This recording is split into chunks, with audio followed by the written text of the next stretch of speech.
Hare Krishna. I am Rajarsi Dasa. Welcome to Hare Krishna today.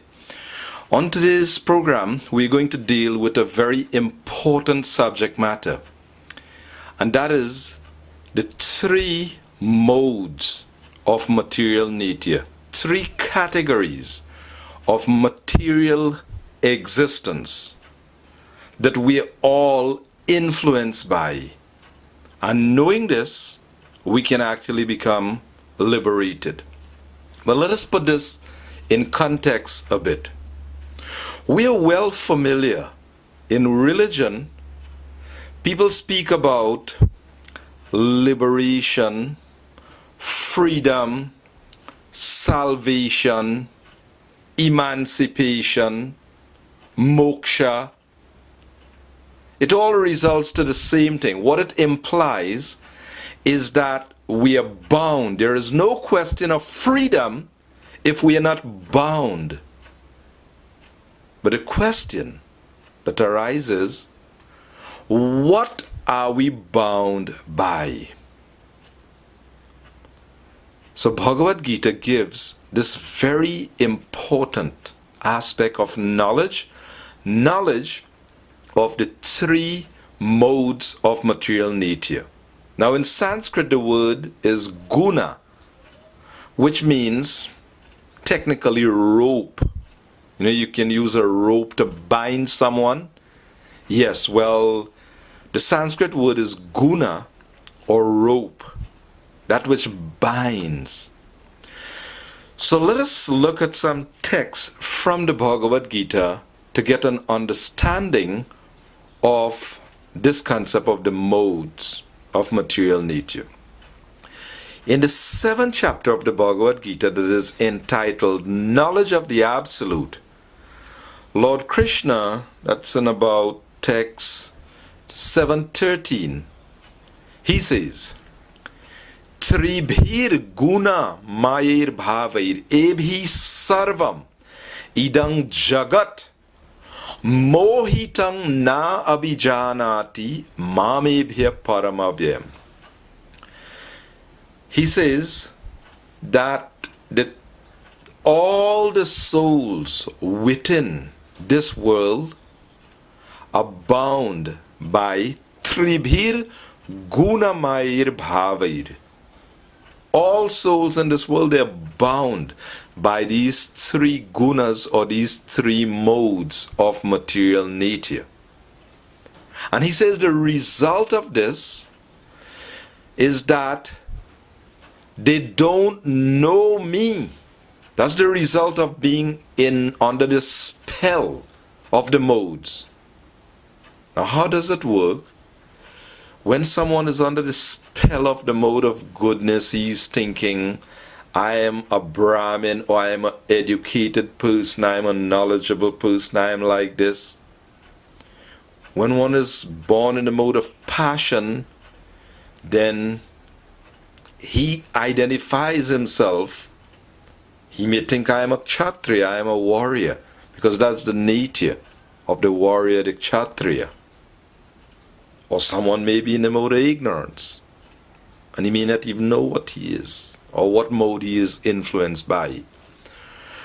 So it's important to understand the characteristics of the modes. But let us look at some other points mentioned by Lord Krishna in the Bhagavad Gita about the modes. He says in the 14th chapter of the Bhagavad Gita, now this chapter is actually entitled The Three Modes of Material Nature, specifically dealing with the three modes of material nature. So Lord Krishna says in text 4 of the 14th chapter, Sarva yonishu kaunteya murtaya sambhavantiyaha Tasam Brahmam Hadyonir Aham Bija Pradapita. It should be understood that all species of life, O son of Kunti, are made possible by birth in this material nature, and that I am the seed-giving father. So Krishna is speaking about our identity, our relationship with him, and that we have all taken birth in this world. And he is saying it is made possible in this material nature. And he is the seed-giving Father. Then he says, text 5, Sattvam Rajasas Tamaiti Guna Prakriti Sambhavaha Nibadnanti Mahabaho Dehi Dehinam Avyayam. Material nature consists of three modes: goodness, passion, and ignorance. When the eternal living entity comes in contact with nature, O mighty Arjuna, he becomes conditioned by these modes. Now, when we speak about conditioned, it means that we are controlled or we are bound by these modes. We identify as a product of these modes. In fact, Maya is defined in Bhagavad. Yaya samohita jiva atmanam tri gunatmakam. Maya is defined as when the jiva, or the conscious being, the spirit soul, identifies as a product, tri gunatmakam. When he thinks himself to be a product of the material nature. In other words, when you look into a mirror and you think, this is me, I am a body. Now, what's a body? Earth, water, fire, air, ether, combination of these elements. So when we look at this body in a mirror, we think this is me. It means that we are under the spell of Maya or illusion. And Krishna said, Mohitang, on this moha or illusion, we don't know our identity as an eternal soul, but at the same time he says that mohitam na abhijanati, but the souls do not know him. That's the power of Maya or illusion, the influence on the souls. So Krishna is saying we become conditioned by this nature. Now, condition means we become attracted to function, to act, to eat, to behave in a certain way because we are impelled, we are forced about by the material nature. Srila Prabhupada gave an example, like a boat or some object on the ocean, according to the waves, it gets tossed about. Or another example given in the scriptures, if the moon is reflected on water, now the moon is fixed in its position, but because this reflection is situated on the water, then according to the movements of the water, the moon appears to be of different shapes. It may appear long or this way or that way because it is situated in the water. So when the eternal soul now identifies as a product of the material nature, thinks I am a body, then this consciousness, thinking I am a body, the soul is now thinking, I am a child, I am a youth, I am old, I belong to this family, I belong to this country. This is the spell of Maya or illusion, the influence on the eternal soul. So, before we learn the science of how to become free from the modes, there's need to look a little bit deeper and see how the soul behaves under the influence of these modes. So as Krishna says,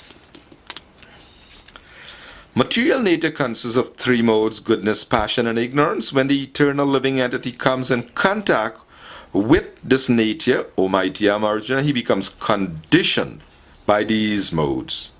Number 6, text 6 is describing the characteristics. Tatra sattvam nirmalatvat prakashakam anamayam sukha sangena badnati jnana sangena chanagha. O sinless one, the mode of goodness, being purer than the others, is illuminating, and it frees one from all sinful reactions. Those situated in that mode becomes conditioned by a sense of happiness and knowledge. It is described that a soul in the mode of goodness can become proud, thinking I am better than the others. I have transparent vision. Whereas those influenced by the mode of passion, they can't see what's going on. What to speak of those influenced by ignorance? So Krishna continues. The mode of passion is born of unlimited desires. This is text 7. He says, Rajogun. Rajogun means the mode of passion. Rajo ragatmakam vidhi trishna sanga samudbhavam tan nibadnati kaunteya karma sangena dehinam. The mode of passion is born of unlimited desires and longings, O son of Kunti, and because of this, the embodied living entity is bound to material fruitive actions. So when a person is influenced by the mode of passion, he has great longing, hankering, desires, and he is impelled. Rajagun, mode of passion, mean unlimited desires, hankering, so he is impelled to function, to act. He is very active. Now remember, a man in a mode of goodness, he's thoughtful, he is introspective, he can sit back and contemplate, well, what's going on here? Who am I? Where have I come from? Why am I here? Why do I have this particular body? Why souls have different types of bodies? Why do I have good experiences in my life that I like? And why do I have bad experiences that I don't like? He's thoughtful, he can reflect on this. And then he wants to know why, because he wants to bring about a solution. So he can spend time, be thoughtful, analyze, cultivate knowledge, study scripture.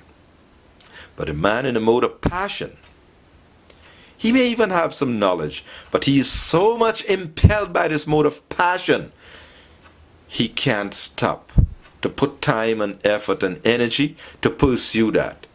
He's just hankering, busy. And of course we know that results in distress. But a man in the mode of ignorance, these characteristics are described by Krishna. Tamastu agyanajam vidhi mohanam saravadehinam pramadalasya nidrabhistan nibadnati bharata.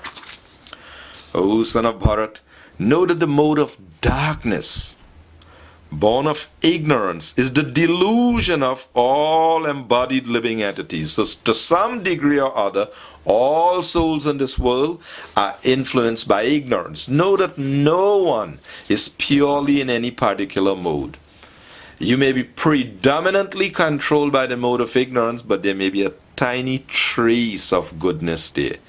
Someone may be in a great deal of passion, but there'll be some ignorance or little goodness.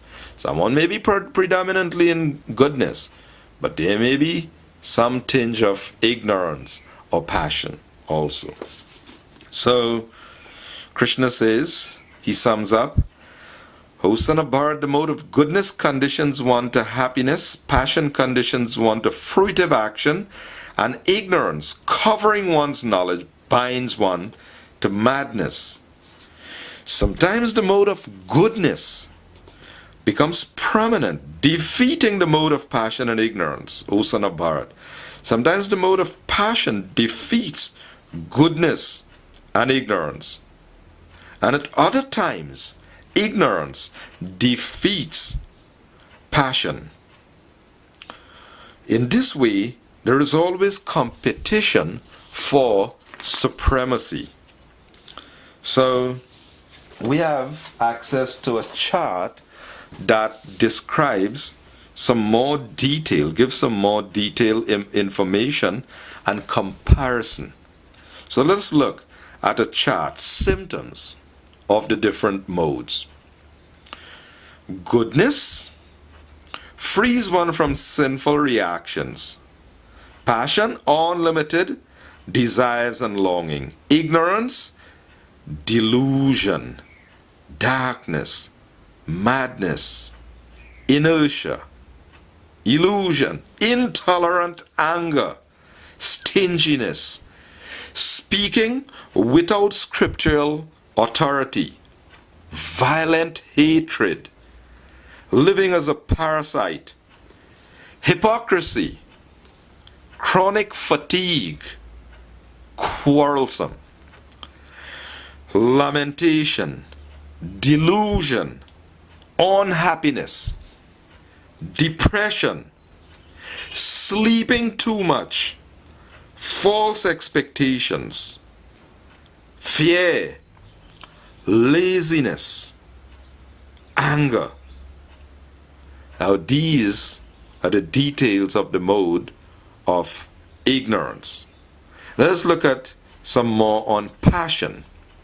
We've described unlimited desires and longing, great attachment, fruitive activity, intense endeavor, uncontrollable desire, audacity, dissatisfaction even in gain, false pride, praying for material advancement, considering oneself different and better than others, sense gratification, rash eagerness to fight, fondness for hearing oneself praised, the tendency to ridicule others, advertising one's own prowess, justifying one's actions by one's strength, lust. So these are some more details on the mode of passion. Yes, some more on the mode of goodness. We already described frees one from sinful reaction. Senses are illumined, meaning that a person is perceptive. He can see what is what, transparent vision. Mind and sense control. Yes, the mind and the senses, he has the ability to control. Tolerant. Discrimination. Sticking to prescribed duty. Truthfulness. Mercy. Careful study of the past and future. Satisfaction in any condition. Generosity. Renunciation of sense gratification. Faith in the spiritual master. Being embarrassed at improper action. Charitable, simple in nature. He possesses humility, satisfaction with oneself, and self-control. These are characteristics of the mode of goodness. Now we know that Krishna told Arjuna that Arjuna, you are born of the divine nature. You shouldn't worry. You're not victimized by the demoniac nature. So that's another category that we'll discuss another time. The divine and the demoniac nature. That's another chapter in Bhagavad Gita. Now the thing about Bhagavad Gita is it gives one the basis by which one can see the world very clearly, what's going on. We can see things clearly, what is what. So if a person has knowledge from the Bhagavad Gita, by that knowledge we can see when a person is situated in goodness, when he is situated in passion, when he is situated in ignorance, how he can make a change, and so on. Because when you have knowledge, then you can make a change. If you understand, well, look, this is the nature of ignorance, or this is the nature of passion, and I'm supposed to be situated in goodness, then you can do something to modify your activity. So then when a person is situated in goodness, he is introspective. He can apply himself. But the danger of being in a mode of passion, this hankering, this unlimited longing, that is very dangerous. So Srila Prabhupada said, in this age of Kali Yuga, most people are very much influenced by the modes of passion and ignorance. And it is a very dangerous position, very dangerous condition of the souls in this world. Because it is conducive to bondage, lust, greed, hankering, unlimited desires in the mode of passion. But then when a person gets bummed out from the mode of passion, then he retreats in ignorance, take a lot of intoxication, or he thinks that I have a right to sleep for many, many hours because I work hard all week long, or something like that. So we're very active in the mode of passion, and then we retreat in ignorance. So there are much more details about characteristics. Let's look at something about conditioning. When we become controlled by the material nature, we have some tendencies. So in goodness, to feel of happiness and knowledge. Yes, this feeling, you want to bring about this feeling. Yes, happiness, and you want to cultivate knowledge, and a person often becomes proud of this also in the mode of goodness. Then conditioning to material fruitive activities, and then ignorance to madness, indolence, sleep. Destination in the next life. Yes, because Krishna says, Guna Sangha, according to our Guna Sangha, according to our association with the modes, he says, Sad Asad Yoni Janmashu. We take Janma, the next birth, in a good or bad species, Yoni, or good and bad situation. So, destination in the next life, in the mode of goodness, higher planets. Krishna describes this. Urdhvam Gachanti Sattvastu. Sattva means goodness. So if you had been cultivating, practicing, living your life according to goodness, then Krishna says, Urdhvam Gachanti Sattvastu. Yes, you go up to the higher planets in the universe. Then, mode of passion, birth amongst those engaged in fruitive activities in human society, earthly planet. So mode of passion mean you may take a birth on the earth planet again, very active again, busy in fruitive activities. And then mode of ignorance, animal kingdom, lower planets, or hellish regions. Now sometimes people foolishly declare heaven and hell is right here. There is no heaven and hell. Now it is true that you may see hell on earth. Yes, some people may go through some real hellish conditions here. And no doubt you may go to some place and you may say, wow, this is heavenly, this is celestial, right? That's true. You may find such conditions here. But that does not mean that there is no heavenly region and no hellish condition or hellish region. It doesn't mean that. There are heavenly planets in the universe, higher planetary system, and there are lower planetary system, hellish planets. And Srimad Bhagavatam gives the details of the hellish planet and the life there and the punishments that souls are subjected to when they go to these situations. So someone may be saying, what's the need for studying all of this? Well, this is exactly why. So we don't have to end up in the hellish planets, in those hellish conditions.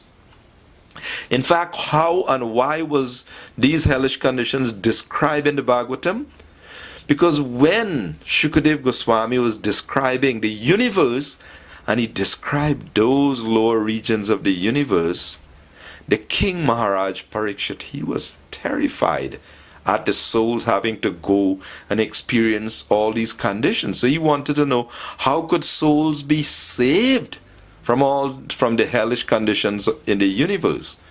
So Shukadev Goswami started to narrate the behavior, how a person has to modify, he has to learn the characteristics of the three modes and the result of different actions. But in this age of Kali Yuga, we know that the general mass of people are blind. They're not educated and trained that the purpose of the human form of life is to become free from the bondage of these modes. So, we're going to continue this subject matter. However, His Divine Grace, A.C. Bhaktivedanta Swami Srila Prabhupada, he came and he gave us the topmost knowledge of the ancient scriptures of India, whereby we can see everything very clearly and how we can become free from this bondage of the three modes of material nature. I am Rajarsi Dasa saying Hare Krishna, and do join us again next week for a continuing presentation.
दिवस दुई चारी